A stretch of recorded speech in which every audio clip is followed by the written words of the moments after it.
M23, MaiMai, CODECO, there are many groups inside Congo which came up because of the vacuum of power there. We are encouraging the Congolese government to negotiate with them to bring them back peacefully to normal life. And if they refuse, then we shall use force on them. But otherwise, we think they should be negotiated with. Now, finally, on ADF. ADF is a group which was started by our young Muslims here,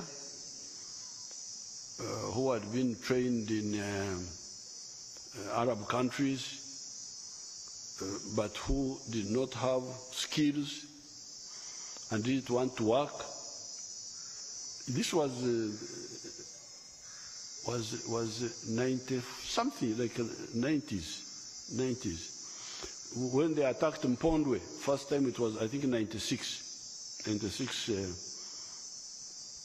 November, I think it was November 13th or something like that.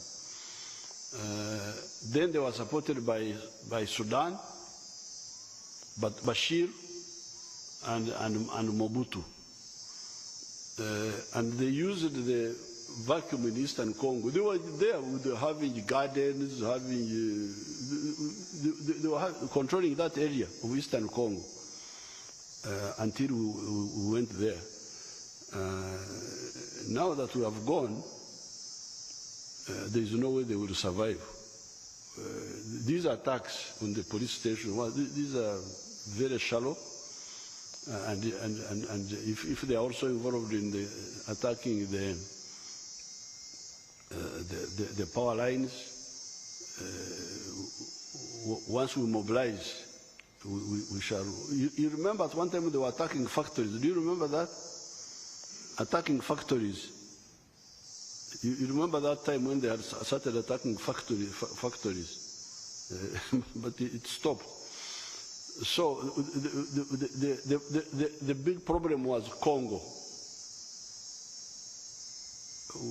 Kabila's government, which was giving them a free space in Eastern Congo. Now that that is no longer there, they will be wiped out. And I would call all they need from the public is vigilance. Like all these cases where we have killed these criminals, there has been some sort of vigilance. You detect somebody who is not supposed, who is not known in the area, that's all. Otherwise, the security forces have the capacity to defeat them.